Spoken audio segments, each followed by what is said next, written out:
প্রশাসনের চোখে ধুলো দিয়ে বছরের পর বছর ধরে লাইসেন্স ছাড়াই বীরভূমের রামপুরহাট শহরে রমরমিয়ে চলছিল অজস্র অবৈধ প্যাথোলজি ল্যাব মালিকদের পকেট ভরলেও ভুল রিপোর্টের ফাঁদে পড়ে দিনের পর দিন প্রতারিত এবং হেনস্থার শিকার হচ্ছিলেন হাজার হাজার রোগী এবং তাদের পরিবার।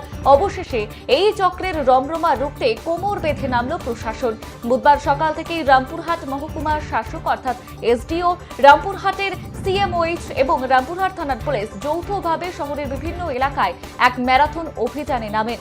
রামপুরহাট মেডিকেল কলেজ হাসপাতালের কাছে ক্যানেল মোড় এলাকায় হানা দিয়ে লাইসেন্স এবং অবৈধ নথিপত্র না থাকায় হাতে নাতে 3টি অবৈধ প্যাথোলজি ল্যাব সিল করে দেয় যৌথ তদন্তকারী দল।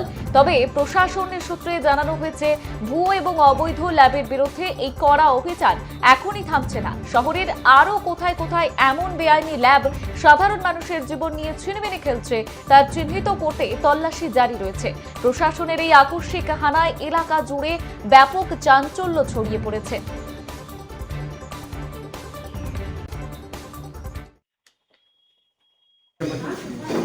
আর কাকে টাকা দিতে হতো?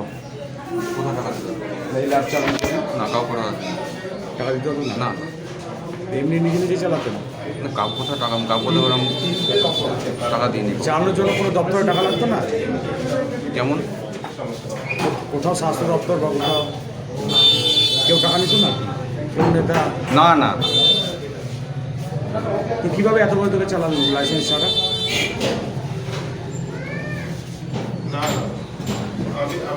কীভাবে চালালেন? একা তো সম্ভব না। যেভাবে যেভাবে চলছে সেভাবে চালাচ্ছিল। হয়েছে হ্যাঁ স্যার, কিসের বিরুদ্ধে আজকে অভিযান চলছে? অভিযান না, আমরা দেখছি আনলফুলি কোনো এস্টাবলিশমেন্ট চলছে কিনা। বিজু সাহেবের নেতৃত্বে আমরা এটা এক্সপ্লোর করছি। এটা তো খারাপ, মানুষের পরিষেবা যদি এভাবে মানে অবৈধ লাইসেন্সপ্রাপ্ত অবৈধ যারা লাইসেন্স নেই তারা চালায়, সেটা মানুষের পক্ষে ক্ষতি হবে বলে সেগুলো আমরা অ্যাকশন করে বন্ধ করে দেওয়ার চেষ্টা করি। বৈধ ল্যাব কতগুলি আছে? 200-র অধিক। আমি লিস্টটা ওখানে মুখস্থ নেই, 200-র অধিক আছে। এদের বিরুদ্ধে কী ব্যবস্থা নেবেন? যারা আইনি যা ব্যবস্থা আছে তাই। আজকে মোটামুটি এখনও পর্যন্ত কতগুলি বন্ধ করলাম। আজকে আমরা স্কুলটি এখনও পর্যন্ত বন্ধ করি। অনেকটা ক্লিনিক্স উইদাউট লাইসেন্স চলছে, মানে আন্ডার ক্লিনিক্যাল এস্টাবলিশমেন্ট অ্যাক্ট এসব করা যাবে না। তার জন্য আজকে যে আমাদের রেটটা হলো, এরপরে অনেক জায়গায় হবে যারা উইদাউট লাইসেন্স কাজ করছে তাদেরকে সিল করা হবে। এরা উইদাউট লাইসেন্স কাজ করতে পারে না, যদি এরা চাইছে তাহলে অ্যাপ্লাই করবে সিএমএসের অফিসে, তারপরে ওরা ফাংশন করতে পারে। কিন্তু আজ থেকে এটা আমাদের রেট শুরু হয়েছে, এরপরে গোটা সাব ডিভিশনে রেট চলবে।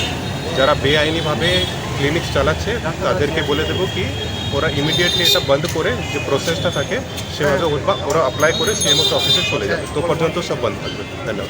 আজকে এখনও পর্যন্ত কতগুলো সিল করলেন? এখন 2টো করা হয়েছে, এরপরে আরও হবে। স্যার, এদেরকে কি পেনাল্টি কিছু লাগবে? হ্যাঁ, পেনাল্টি আইন হিসাবে এদের আছে। সিএমএস সাহেব ভালোভাবে বলতে পারবেন, মোটামুটি অ্যারাউন্ড 1 লাখ কিছু এদের পেনাল্টি লাগবে। স্যার, বেশ কিছু নার্সিংহোম পরিকাঠামো ছাড়াই চলছে, বিশেষ করে রামপুরহাটে। ওদের উপরেও অ্যাকশন আজ থেকে শুরু হয়েছে, এদের অ্যাগেনস্টও অ্যাকশন নেওয়া হবে। যতটা উইদাউট লাইসেন্স উইদাউট অ্যাপ্রুভাল কাজ করছে, বেআইনিভাবে কাজ করছে, তাদের অ্যাগেনস্ট অ্যাকশন নেওয়া হবে আর ওটা বন্ধ করতে হবে।